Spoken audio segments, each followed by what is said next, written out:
ocean blue. They've a lovely speckled hue. From the chilly North Pacific, golden fish fingers for you. Hello everybody, hello children. Welcome to today's online field trip. I'm Sam and this is David, one of our experts for today's lesson. Hello David. Hello Sam, hello children. I say that David's one of our experts because we actually have 3 experts today. We also have James, who'll be cooking some tasty homemade fish finger sandwiches, and also another David who'll be showing us around the fantastic trawler you can see behind us. Hello both. We'll be checking in with both James and David throughout the course of today's lesson. I think first of all though, we should find out who we have taking part, so let's meet our schools. Let's go to Forward Primary School now in Essex, where Miss Bird's class is taking part. Hello children. Hey guys.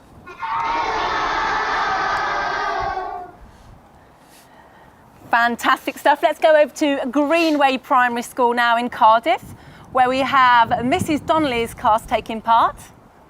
Hello children. Hi. Let's go to Woodlands Academy now, where Mr. Handley's class is taking part. Hello everybody. Hey guys. Nice and loud there. And finally, let's go to Front Street Primary School, where Mr. Hollingworth's class is taking part in Newcastle. Hello everybody. Hi. Fabulous stuff. We've got a lively bunch with us today, have, David. yeah. We really have. Now, as I said, we're in Grimsby, which is in Lincolnshire, which is in the east of England. We are surrounded by water at the moment, and as you may have noticed, we have a great big trawler behind us. So, David, whereabouts are we? Well, today, Sam, we're at the Grimsby Fishing Heritage Centre. As you can see, we've got this lovely trawler behind us, and Grimsby actually used to be the biggest fishing port in the whole world, which is amazing. We're standing on the docks right now, and the docks are the place where the fishing boat ties up after its fishing trip, and it's where it brings its fish to shore, which is what we call landing the fish. So the fish here will go into the factories where we make the fish fingers that we'll be learning about today. Great stuff. And you are a marine biologist, which sounds very fancy. So what do you do? What does that involve? I'm a marine biologist, yes, Sam. So it's my job to know all about the things that live in the sea, so the fish, the dolphins, the octopus, all the things that are under the sea. So I have to learn all about those and how they live underwater, and their lifestyles and the environment they live in, and make sure that we don't take too many of them, so we've got a sustainable resource for us all to keep eating fish fingers. Great stuff. Very, very important job indeed. Absolutely. So what are we going to learn while we're here, David? Well, today, guys, we're going to learn about fish. So you can see we've got fish here. We've got a nice big hake. I don't know if you can see his teeth here. It's quite a scary looking fish, the old hake. We have a cod. You might be able to see this cod by here. You can see this little barbel on his chin, and that's like a little beard, but that's actually how he tickles along the seabed, and that's how he finds his dinner, that's how he finds his food. Great. Here we have a haddock. He's stuck into this little fish here. You might be able to just see here, he's got like a thumbprint on his side, and that's how you tell the haddock, because he's got this black thumbprint and a black line along the back, and he's got a kind of cool like quiff-like fin here. These are all nice white fish. Just going to show you some flatfish, which is a different type of fish. So you can see here he's quite flat. You can see these bright orange spots on a place, and that's how you know he's a place. And then here we've got a lemon sole, which is also a flatfish, but he's got a little bit of a smaller mouth because he eats little worms and smaller things. And you can see he's got a lemony type shape to him. Fantastic. So you can make fish fingers with all of these? Absolutely. So these are all what we call white fish. So they'll all make nice fish fingers. And then here's a block of fish here. So this is a block of fillets. So on board, the fishermen have filleted the fish when they've come aboard, and we chop these fish blocks up, which you'll learn about in the video later, into these little fish sticks here that are then turned into fish fingers using this flour here and using these breadcrumbs here. But we'll learn about that in a video very soon. Great stuff. And we are going to be concentrating on omega-3 fish fingers, aren't we, David? Because that's the type of fish fingers that are made in Grimsby, but they're not all made the same way, are they?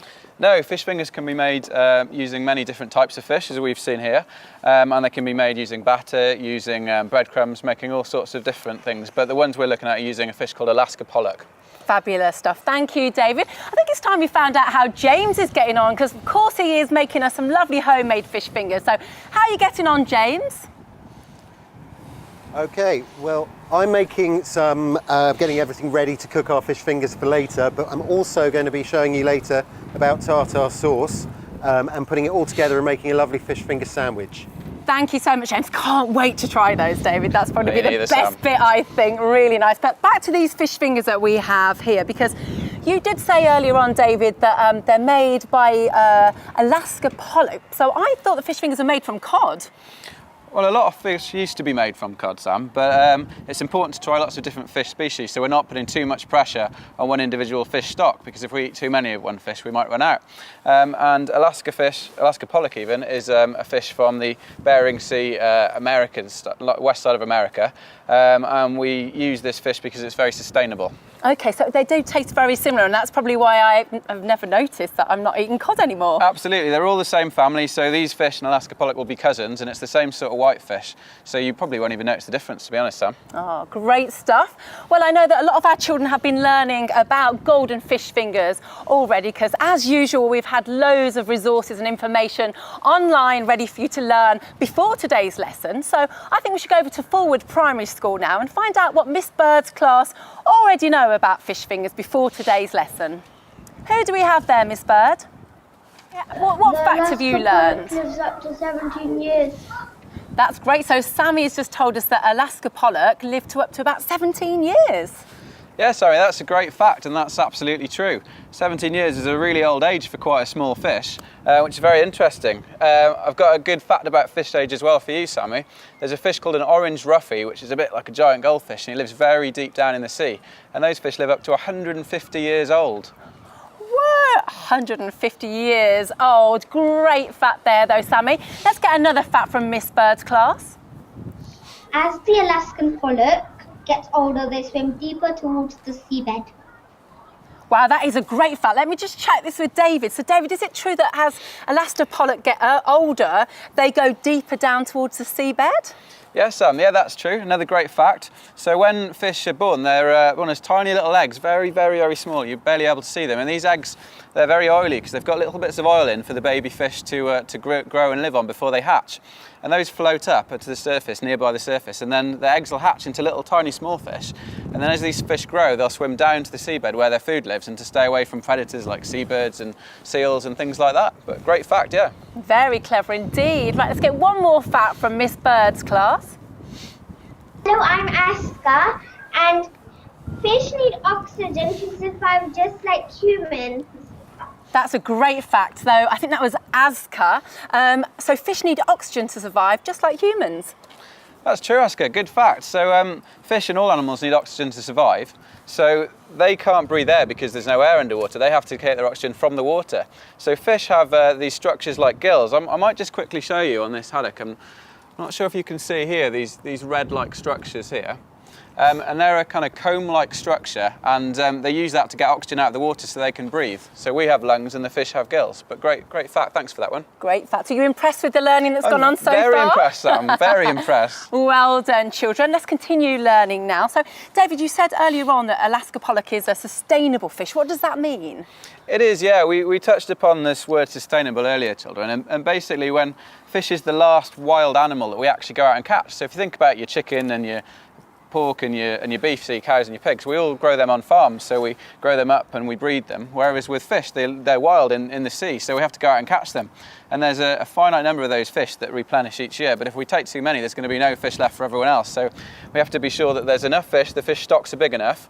We have to be sure that we're not taking too many, so we manage that properly and make sure that the fishermen take the right amount of fish every year. And we have to be sure that the fishing gear we use doesn't damage the seabed, because the seabed is important for the fish to grow. It's where a lot of fish live, it's their home. So we need to be sure that we look after all of that so we can all have fish into the future. Fabulous. So your job is very, very important. It really is a scientific process, isn't it, getting the fish for our fingers? Absolutely, Sam. It's a very scientific process, and we spend a lot of time looking at this, and that's why companies that make fish fingers need to have marine biologists like myself. Great stuff. It's time for a short video now, and this is all about Alaska pollock and how we catch them. Fishing for Alaska pollock.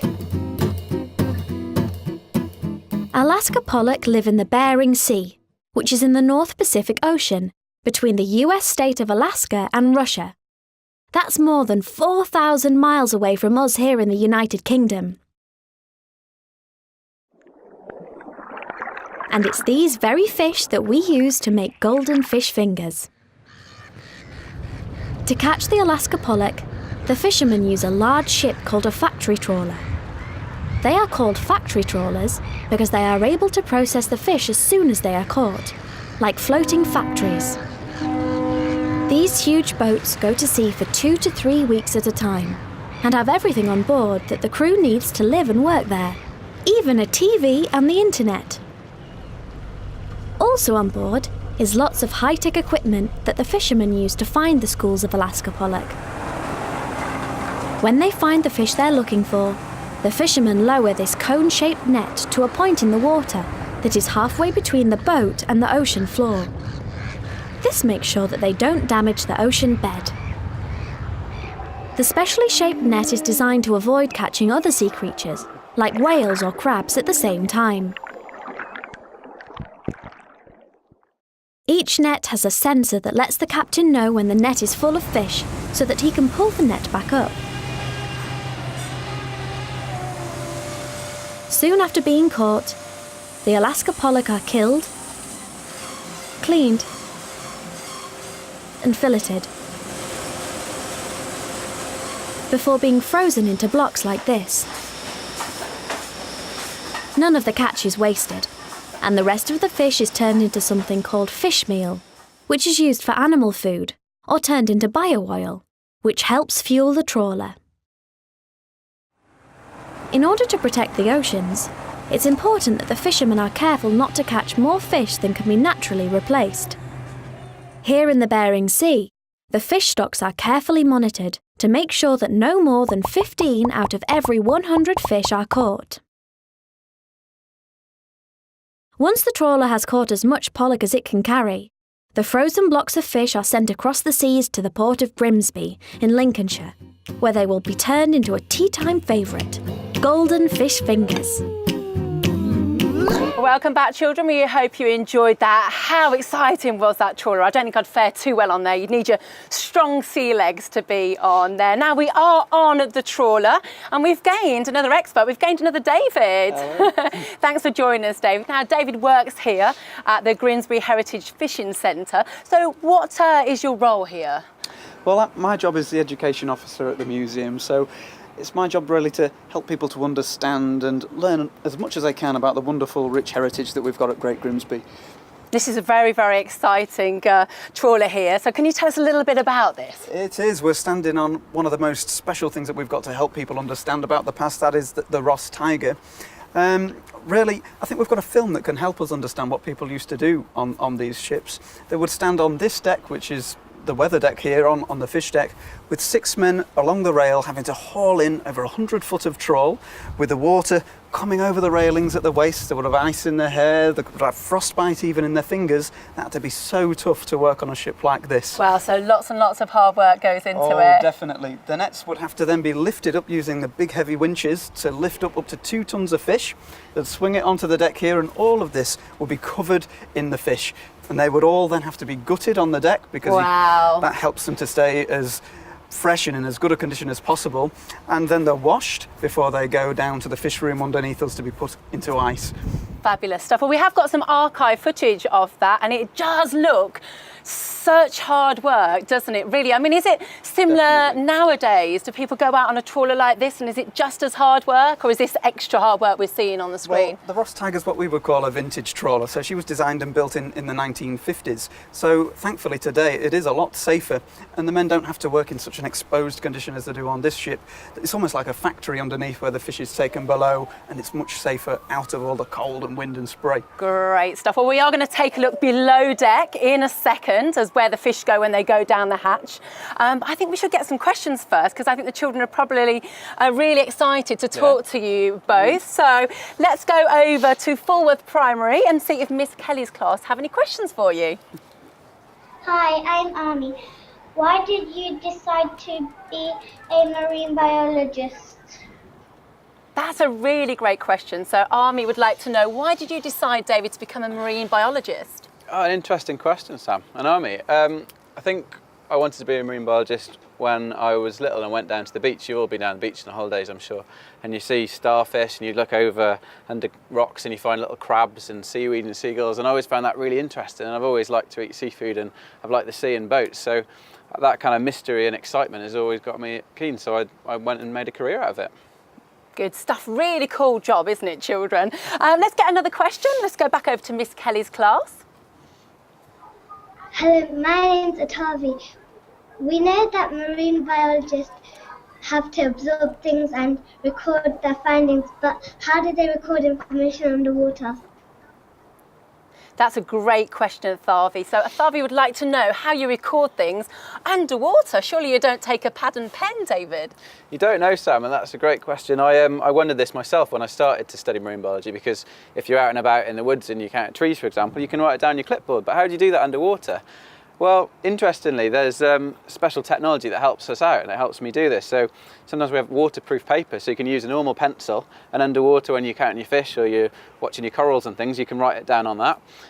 When you've got your scuba gear on, sometimes they have these big helmets, and you can actually talk through a radio, just like when you're talking on the phone to the guys up at the surface.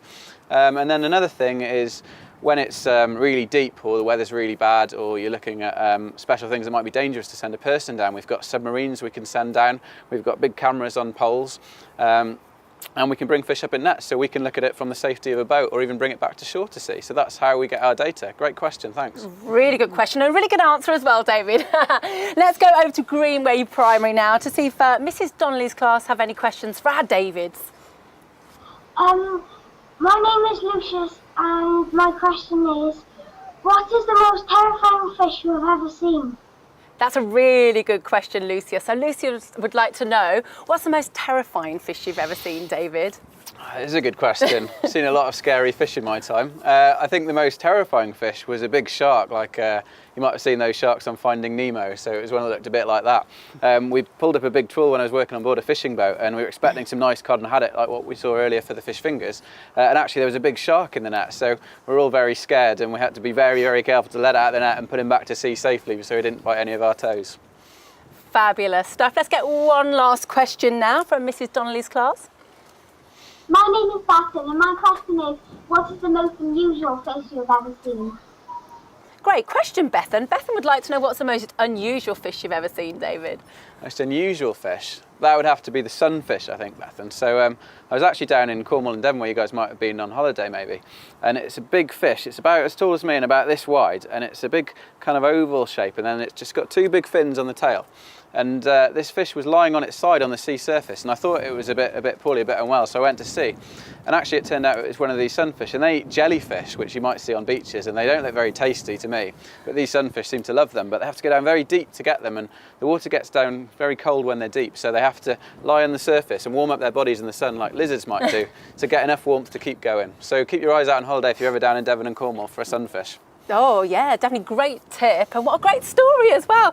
Really good questions, children. Don't worry, Woodlands Academy and Front Street Primary, there'll be an opportunity to ask our David some questions later on in this online field trip. Time for something very exciting now, because I know David has told us the whole process about what happens to the fish when they're on deck. They go down this hatch, don't they, David? Under the deck. They do, to the fish room underneath us. And earlier on, we had a sneak peek, and this is what we found. So here we are below deck, right below the hatch that we saw when we were on the deck. This is where the fish get thrown down, isn't it, David? And then what happens when they get down here? That's right. Well, they have to all be sorted out. So the ship's mate, that's the second in command on the ship, he has to sort all the fish into different types and then quite quickly get them into the ice. So what we're looking at there is a layer of wooden pound boards, all being iced, with the fish tightly packed together there with the noses to the fish's tails. You'd put ice on the top of them, and they needed a lot of ice on the ship to keep it fresh. That's 40 tons that the ship would carry away with them. But we put more ice on, more layer of wood, and then it's ice fish, ice wood, ice fish, ice wood, right up to the ceiling. And we could have 90 tons of fish down here if the ship was full. Can we take a look a little bit further down? We can go through to the engine room, through this way. So this is the main engine. We're in the engine room now. We've got a winch engine to power the big winch to wind up the nets that we saw. And this is the main engine to power the engines built at Lincoln. It was very, very loud down here, and the engineer had to be in here for 12 hours every day while the ship was at sea. So it was a tough place to work as well down under here. Oh, fantastic. Should we carry on through? Yes, right through towards the accommodation.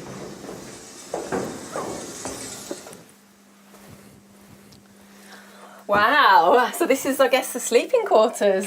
This is what was known as a four-man berth. 4 men would sleep down here. And of course, they've not had a wash for all the time they're on the ship, which would be 2 or 3 weeks on big ships. And they're sleeping in the clothes they were working in with the fish on the deck. Wow. So it could get a little bit pongy down here as well. Yeah, and snoring as well. Mind you probably can't hear anything if there's the all engine the sound noise of the coming engines through. and the propeller beneath our feet churning the water as well. Wow. Well, the cook was the most important person on the ship, or so a lot of people would say, because your meals were so important because we're working so hard. So all of these pans on the boil all the time, the spouts facing away from him because, of course, the ship is rolling, so everything has to be clamped tightly onto the top of the oven. Amazing. Big pans of this was often known as a pan of shackles, a stew that they could be having as well. So good hearty meals that are going to give them lots of energy so that they can do the job they need to do. Wow. Where would they eat it? In the room just next to us, this is the mess. Wow, so this is where they'd eat their hearty meal. It is. So you can imagine from all the cold wind, even frost and ice on your faces and in your hair, to sit down in here, have a big warm meal, a big pint mug of tea. Oh, would feel amazing, wouldn't it? It must have felt like heaven. Fabulous. Where to next, David? Well, I think we need to go up to the wheelhouse where the skipper would have commanded the Ross Tiger. Great.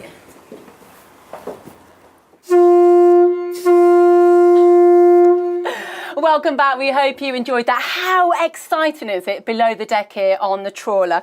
We're now in somewhere else which is just as exciting and very important, isn't it, David, in here? What happens? It is. This is the wheelhouse. So this is where the skipper of the ship, that's the captain, would command the Ross Tiger. Great. So it's called the wheelhouse, I'm guessing, because we have a ginormous wheel here. That's right, that's the original mahogany steering wheel for the ship. And of course today you don't see these in wheelhouses. We still call them wheelhouses, but they're steered with almost like a joystick that you'd use in a computer game. Oh wow, so everything's got all kind of mod cons. Because this looks quite technical here, but I'm guessing this is kind of like an old equivalent of a sat-nav. It is, yes. Of course, they never had satellite technology in the 1950s, so this is what was called a Decker Navigator. It uses radio signals around the coast so that the captain knows where the ship is. He's also got something very important to him, and that's the compass. Of course, the compass tells you which direction you're going in. This is the most accurate one, but to keep accurate, the compass needs to be away from the steel and the metal. So that means it could get damaged in all the heavy seas and weather that the Ross Tiger would have. So you have a spare, this mirror, that mirror, and one in the ceiling above our head there. Wow, this is magnificent. That's right. So this is floating in water, is it, David? Well, it's actually kind of an alcohol, because the Ross Tiger would sail to places so cold up in the Arctic that if it was water, it could freeze, and then it would stop working. Ah, very, very clever indeed. I feel like I've gone back in time in here. Everything's really oldie-worldy. I think we should get back to present day now. And this is a very short video, and this is all about how fish gets to finger. Fish fingers. From fish to finger. Once the frozen fish blocks of Alaska pollock arrive in the United Kingdom, they are taken by lorry to a cold store in Grimsby. The cold store is a huge warehouse that acts like a very big freezer. Inside, it's kept at -23 degrees Celsius. The first job they do at the warehouse is test the fish to make sure it's all of good quality. To do this, they take a sample and defrost it in a special testing facility like this one. The experts here analyse the fish, checking for bones and tasting and smelling the fish to make sure it's of a high enough quality to be made into fish fingers. Next, the fish blocks are taken to the fish finger factory.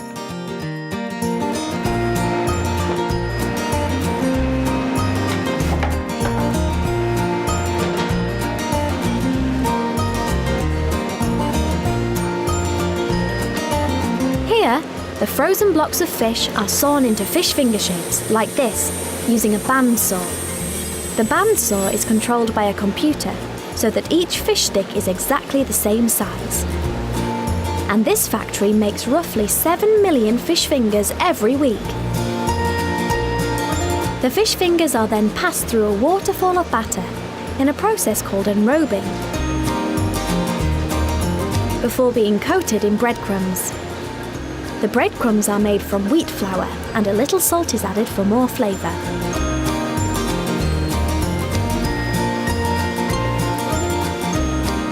Finally, the fish fingers are fried in sunflower oil at 200 to 220 degrees Celsius for 32 to 40 seconds, which gives them a nice flavour. Once cooked, they are then frozen in this special freezer, which is a very chilly -18 degrees Celsius.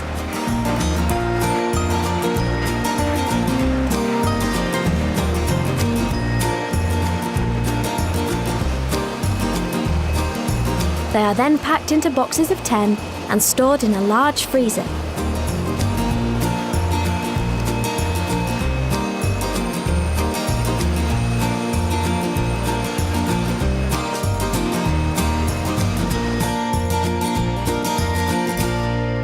The fish fingers are now ready to be sent to the store, to be bought and enjoyed for your dinner. Welcome back, children. I hope you enjoyed learning all about how fish fingers are made. Give me a wave in your classrooms if you enjoyed learning all about that. Yay! Hopefully you're all going to try doing that at home. We are going to be learning from James how he's going to make his fish finger sandwiches for us in a second. Absolutely. You've been working very hard, James. But first of all, let's get some questions for our Davids again. Let's go over to Woodlands Academy to see if Mr. Handley's class has any questions. My name's Bella, and my question is, we have heard that fish fingers were first created in Great Yarmouth, which is very close to our school. Is that true? Let me just check for you, Bella. Bella would like to check if fish fingers were first made in Great Yarmouth, which is right by their school. Well, it's a really good question, that, isn't it? And we do think that Great Yarmouth was one of the first places in the UK that fish fingers were made. And fish fingers are a very early frozen food as well, from the 1950s, which was the era that this ship was designed and built. Great stuff. Well done, Bella. That's a really, really good fact there. Let's get another question from Woodlands Academy. Hi, my name is Harley. My question is, how are you limited to the number of fish that you are allowed to catch? If not, how do you make sure there are still fish in the sea for our fish fingers? That's a really good question. So, David, Harley would like to know, is there a limit to the number of fish you can catch? And if so, how do you make sure there's enough fish that are kept in the oceans? Oh, that is a really good question, Holly. There is a limit to the number of fish you can catch, and that is called a quota. And a quota is basically an allowance or a number of fish that's given to each fisherman, so he knows how many fish he can catch without catching too many. So we've got enough fish for the next year, and it's very sustainable. So the big quota will be made for the entire stock. Marine biologists like myself will work out how many fish are out there, how many are allowed to catch, and the government will give that to each fisherman, so he knows exactly what to catch. Great, really great questions from Woodlands Academy. Let's get some questions now from Front Street Primary. Do we have any questions from Mr. Hollingsworth class? Hello, my name is Connie, and my question is, what is the biggest catch of fish you have ever made, and how long do you leave the nets in the sea to catch them all? Thank you, Connie. What a great question. This was one for you, David. So Connie would like to know, what's the biggest fish that's ever been caught, and how long do you leave the nets in when you are catching fish? Right, okay. Well, the Ross Tiger finished fishing a long time ago, before I was actually born, although I did have family that worked on this ship. But really, the nets were down, depending how long the captain wanted them down for. It could be 2 to 4 hours maybe before he feels that weight in his trawl. Then they'll bring it all up to see what they've got, and you could get a lot of fish in a good haul. So you could have 2 tons of fish in the cod end. So it's a lot of fish that all has to be worked on this deck. Fantastic stuff. Amazing. Great question, Connie. Let's get one last question from Mr. Hollingworth class. Hello, my name's Fraser, and what is the most frightening or dangerous thing you have ever have to deal with when you're working out at sea? Really great question, Fraser. So Fraser would like to know, David, what's the most dangerous thing that you have to deal with when you're out at sea? Okay. Well, that's a great question, Fraser. There's lots of different things that can be quite scary out at sea. Firstly is the actual catch itself. So when you bring up the nets, you're looking for your lovely cod and haddock and pollock that we've talked about today, but you might get things like a shark we talked about earlier, or an angry octopus, or a crab with very sharp pincers. So you've got to watch out for the catch itself. And then the other bit, I'm afraid, is we've got to watch out for the weather. So on a nice day, like when the sun shines now, it's beautiful. It's a lovely time going out to sea. But when you get big weather and big wind and big waves, the boat can be going up the wave and down the wave, and you've got to hold on really tight, and you can get a bit cold and wet. So you've got to make sure you wrap up warm and always keep an eye on the weather. Wow, great stuff. Really fantastic questions today, children. Really great stuff. I think it's time, because it's just smelled so good all throughout this lesson, that we check in with James and finally see these fish fingers being made. You've seen fish fingers being made in the factory. We thought you might like to have a go at making some yourself. Now, if you really want to impress people, you can tell them what the posh word for fish fingers is, which is goujons. Ooh. Okay. So if ever you're in a restaurant and it says goujons, really you're just talking about fish fingers.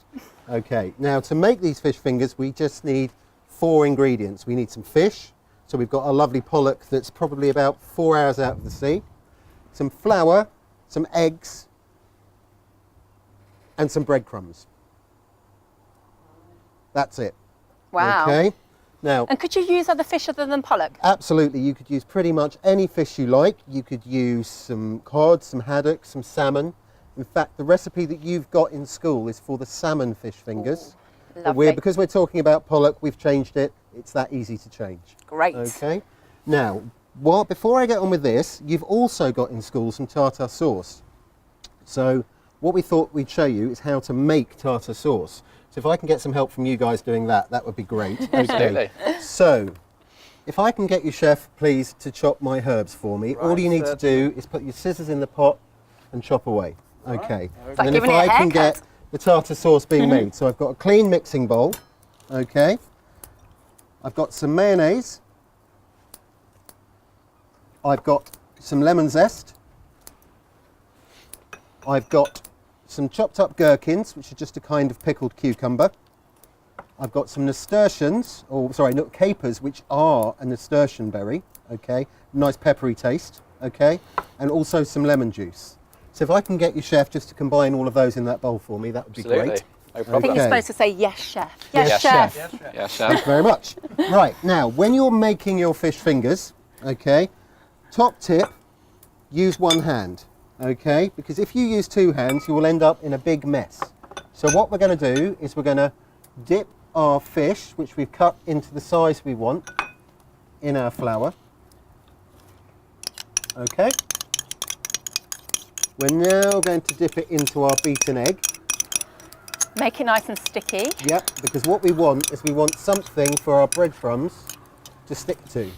Now this is a really good recipe if you've got a bit of bread sticking around at home that's possibly no good for sandwiches because it's gone a bit stale, but you could use this to make some breadcrumbs, Yeah. or you could make a load of breadcrumbs and then pop them in the freezer, and then you've got them ready whenever you want. Lovely. It's nice and messy, isn't it, James? It is, but this is why we only use one hand, so you've always got a clean hand.